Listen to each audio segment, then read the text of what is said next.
Okay, now it's time to put the pivot point on the lower part of the bifold bed. This is what the bookcases will pivot on. And there are two that are tubular, rectangular steel with a pivot point, and then there are two that have a longer pivot point that are on angle iron. The angle iron ones are for the top, so I'm going to set them aside for now. So I'm going to have the two of them that are kind of a rectangular square tube with the pivot points. Okay, from a hardware bag now this came from the same hardware bag that I found the pivot point, or the connecting bolts in.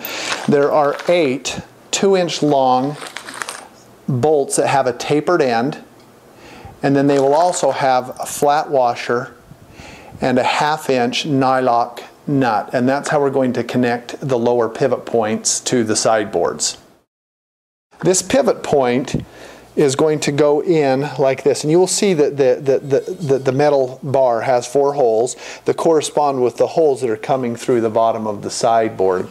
And I'm going to slip the nut with the tapered end from the outside in a countersunk hole, in the countersunk holes, and they will come through the sideboard and then through this square or this rectangular tube. And the pivot point will be out toward the front.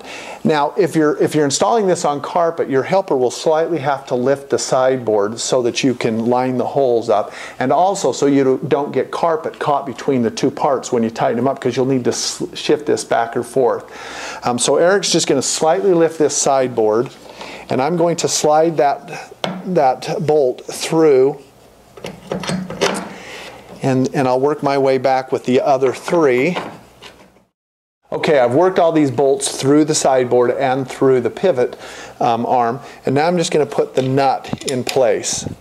Now it may be necessary to kind of work those bolts to get them through the holes. On one of these I had to actually drive it like a screwdriver in just so that everything lines up. But you'll just need to work those through. And then a 1/2-inch socket and the Phillips head bit from the outside, and we'll tighten these up.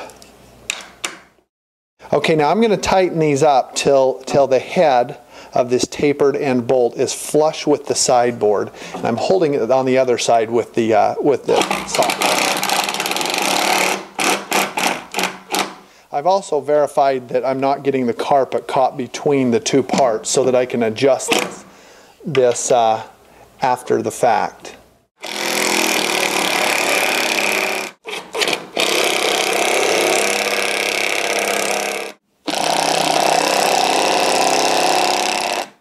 Okay, now I've moved to the other side, and I'm doing the pivot point on this side now.